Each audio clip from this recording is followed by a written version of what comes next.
Hello, everybody, and welcome back to another Underdog episode. Today we got Season 4, Episode 11, Breathe. A puff of smoke lingers in the air as it dissolves.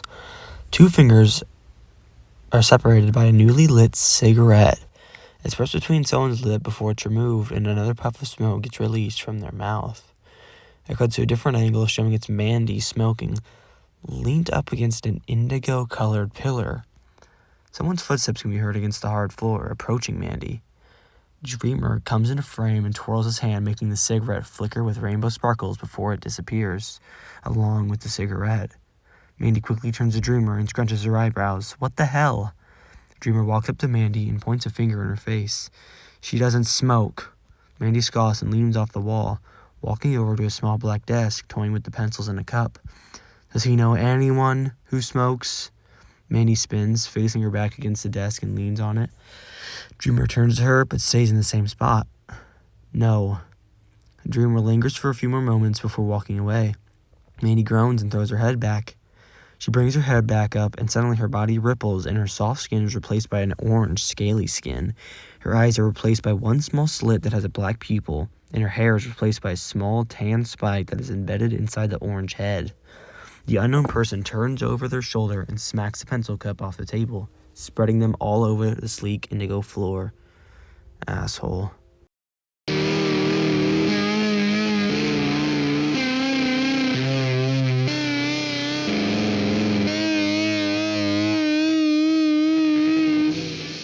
It cuts to Dylan standing outside of the warehouse, on the hill where Wanderer's grave is.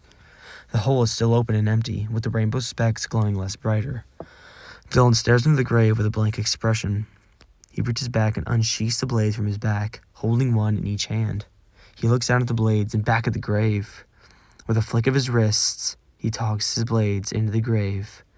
They hit the bottom of the open hole and smack against the dirt. Dylan looks away from the grave and glances around him and at the trees scattered over the hills. Dylan takes a breath of the damp air before turning away from the grave. He views the warehouse in the distance, and his expression only grows darker.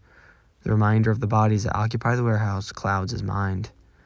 It cuts to Dylan standing at the front door of the warehouse with his hand hovering near the knob. Dylan's shaky hand grabs onto the knob and twists it firmly. He pulls open the door and immediately scrunches his face in disgust. It then cuts to Dylan rolling Wanderer's body off of his forearms and onto the soft grass by the dirt path leading to the warehouse. It cuts to an angle behind Dylan's shoulder where he overlooks the side-by-side bodies of Alan and Wanderer. He brings his hand up and flicks a flame to his thumb and index finger. As the flame flickers, Dylan looks past it and back at the bodies. He looks at Alan's pale face before closing his eyes and clasping his hand along with the spark of fire. It cuts to Dylan walking through the middle of the warehouse and towards Jake, who's sitting down at the main console biting down on his thumbnail. Dylan stops at the side of Jake and puts his hand on his hips, watching as Jake scrolls through things on his screen. Jake turns to look at Dylan. Have you thought of anything? My seventh power. That's the only thing. What's your seventh power? That's the problem. I don't have it. Jake sighs and turns back around to the console. Maybe someone knows something. Dylan nods and steps backwards and turns for the front door. It cuts to an angle closer to Jake, and in the background, Dylan opens the front door and exits the warehouse. Dylan can be seen flying away, glowing pink, through the windows of the pull-up doors next to the front door. Suddenly, the door opens and Dylan walks back in. Jake not hearing it. Dylan closes the door behind him and walks towards Jake slowly. Dylan pulls out a small blade and raises it before he stops. It cuts closer where an earpiece is in his ear, and he lowers the blade and slips it in his pocket. Hey, Jake, Dylan says as he stands a few feet behind him still. Jake stays unaware as he continues looking at the console. Jake! Jake shouts, but Jake stays oblivious. Dylan groans before he walks up to Jake and places a hand on his shoulder. Jake finally reacts and turns to look at him. What? Just seeing what you're doing. Same thing I was doing 5 minutes ago. Alright, I'm gonna hit the gym. Dylan lifts his hand off his shoulder and shakes his head as he exits the warehouse again, placing a small black sphere with a red glow in the center on the wall before exiting fully. It cuts to Zara sitting against the wall of the cell she's in. It pans to the cell to the right where Miranda is standing up, leaned against the same wall, just the other side of it. It cuts to an overhead angle of the room. Dreamer's absent. It cuts back to Zara and Miranda. He called Dylan his son. I heard. Zara brings her knees up to her chest and puts her arms around them. I'll admit it. I'm scared. I am too. Zara sighs and places her face in between her legs. We're gonna die in a square cell. No, we won't. Dylan will save us. How? Where even are we? Zara lifts her head and looks to the force field on her cell. The force field is swirling with red glowing energy. She turns her head to the wall in front of her. As Zara is looking at the wall, she scrunches her eyebrows before placing her hand on the floor and pushing herself up onto her feet. Miranda can hear this, and she leans off the wall and looks at the force field. Zara, on the other side, walks up to the force field on her cell and places a hand on it, sending a matching color ripple over it. She looks further in the room, where there's a balcony below the bright pink sky. We're in the dream realm. Miranda also looks at the force field and looks in through the window. What does that mean? Miranda looks to the right, where Zara's cell is. I don't know, I just know we're in the dream realm. Miranda sighs and steps away from the force field. There's nothing we can do. It cuts back to Zara, where she's still staring out the window, tapping her feet against the hard ground. It cuts to a small, one-floor black house. The house is in a row of other houses that all look different. It zooms in on the house's white door. Knobs can be heard twisting before the door opens, and Mandy steps out, leaving the door open and ajar behind her. She steps on the stone steps and down onto the road. She turns to her left towards her mailbox. She opens and pulls out 3 letters and sorts through them. Hey. She stops moving the letters and looks to her right, seeing Dylan standing there, out of his suit and wearing shorts and a black t-shirt. Oh, hi, Dylan. What are you doing here? What are you doing here? If you're not busy, I think we should talk. Mandy closes the flap of the mailbox and turns to face Dylan fully. Do you want to come inside? Dylan clears his throat and glances around, looking at Mandy's house. Yeah, sure. It cuts inside of Mandy's house, where the two are sitting down and facing each other, a rectangular table separating them. Mandy is sitting there with her legs crossed, and Dylan is sitting with his knees touching each other. So, what did you want to talk about? Dylan takes a deep breath and looks at Mandy's eyes. Do you know Alan's dead? Mandy looks down as a frown clouds her face. Yeah, Zara came around and told me. Did you know he was Celerity, the speedster? Mandy nods, sort of. And I'm Underdog. Mandy blinks rapidly before her eyes widen completely, and she leans closer to Dylan, who's got a straight face. You're serious? Yeah, serious. Dylan rubs the side of his face as he sighs deeply. Zara and Miranda were captured last night. By who? Dreamer. He called himself that. Okay, so wait. Why are you telling me this? Dylan wipes his hand over his nose and shifts in his seat. I don't know what to do, okay? I don't know how to save them, and I need somebody to talk to. Mandy furrows her eyebrows slightly, reading Dylan's face. Do you know where Dreamer took them? Dylan sighs and looks down at the table. Probably to his base or something. Wherever that could be. Maybe it's in the dream realm. Dylan squints his eyes and looks up at Mandy. How do you know about that? Zara told me about that too. What happened to confidentiality?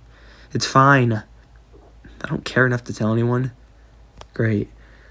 Dream realm, huh? Dylan clasps his hands together and closes his eyes in thought. I only knew 2 ways to get there. And?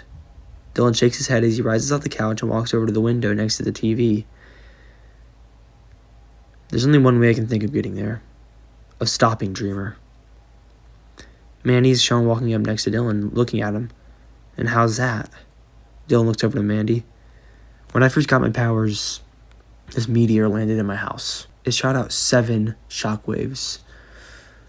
Back in the day, we theorized I'd get 7 unique powers. Dylan turns fully to face Mandy, staring back at her. It's a gamble, but my last power could be the key to saving my friends. It cuts back to the warehouse where Jake is still sat down and typing at the main console. He looks down at the keyboard as he is typing before glancing back up at the screen. The front door opens and Dylan and Mandy walk in together. Mandy shuts the door behind her and takes in the atmosphere of the warehouse, the worn-down furniture. Her face has an odd look on it from the bodies outside. Dylan walks up to Jake and places a hand on his shoulder, making him look over to her. "Oh, May. How was the gym?" Dylan raises an eyebrow and Mandy flies in next to him. "What?" Jake glances over to Mandy and back to Dylan. "This is Mandy, right?" "Yeah, she's going to be helping us," Dylan says before looking up at the console. "Hi." Mandy gives a small wave before lowering her hand back down. Jake gives a small nod before looking back at the screen. "So like you said, your dad is alive, at least from what the records say." The screen shows a picture of Dylan's dad, but he looks years younger from when they saw him in the field. The only thing is, he hasn't been seen for a while. Dylan crosses his arms and continues looking at the screen, despite his eyes drifting over to Mandy, who's also paying attention closely. Jake turns around to Dylan. "We think he's in the dream realm, along with Zara and Miranda."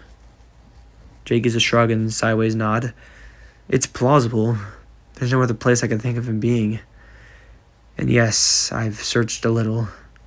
Dylan looks away from Jake and to Mandy before going back to Jake for him to read his lips. Mandy also brought up a good point. "I think Dylan's seventh power is connected to whatever his dad can do." Jake raises his chin and squints his eyes as he reads what Mandy is saying. "And if Dylan can do what it sounds like his dad can, maybe that's how we find him and the others." Mandy shrugs after explaining. "Dylan, if you can do what your dad did, you know what that entails, right?"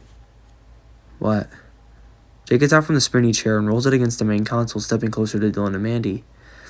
"Wanderer was brought back to life because Dreamer resurrected him." Dylan's face drops as he realizes what Jake's about to say. "I could resurrect somebody too." "Make that somebody's." Dylan looks at Jake as a smirk begins to form on his face. It cuts to the outdoors where the three are standing in front of Wanderer's and Alan's bodies, who are still placed next to each other, with Dylan standing in the front. Will this actually work? God, I hope so. Dylan takes a dragged-out deep breath, one that is very shaky. He holds his hand out for a second before quickly turning around to Jake. "What did you mean about the gym? Which one are you going to even resurrect?" Dylan looks back to the bodies, Mandy also waiting for an answer. Dylan looks at Wanderer's face and then at Alan's face. Dylan turns back to Jake. "Obviously, Alan." He turns back to the bodies and holds his hand out again. He closes his eyes and stretches out his hand as far as it can. Dylan's breathing finally steadies as a small sparkle of rainbow glows in his veins of his neck. Jake notices this and a smile starts to form on his face. The rainbow glow starts to spread to the bottom of his neck and continues down underneath his shirt. The smile on Jake's face grows even bigger, and so does the one on Mandy's.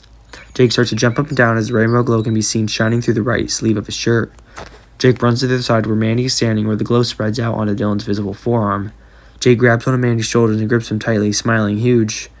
Mandy's reaction is similar as she continues to watch. The glow finally hits the veins of his palm, and time slows down as a small sparkle of rainbow gets released from his hand. It spins through the air, and all the colors shine and glow. It continues barreling through the air, closer and closer to Alan's body. It starts to stretch in the air, and more sparkles begin to branch off from the original ones. They glow brighter and brighter as they reach Alan's chest, hitting it and lying across it like a shirt. The sparkle continues to glow as most and more branch off and spread throughout his entire body. It cuts to a shot of Alan's full body, enclosed with the sparkly rainbow dust. It cuts to Alan's hand, and one of his fingers begin to twitch.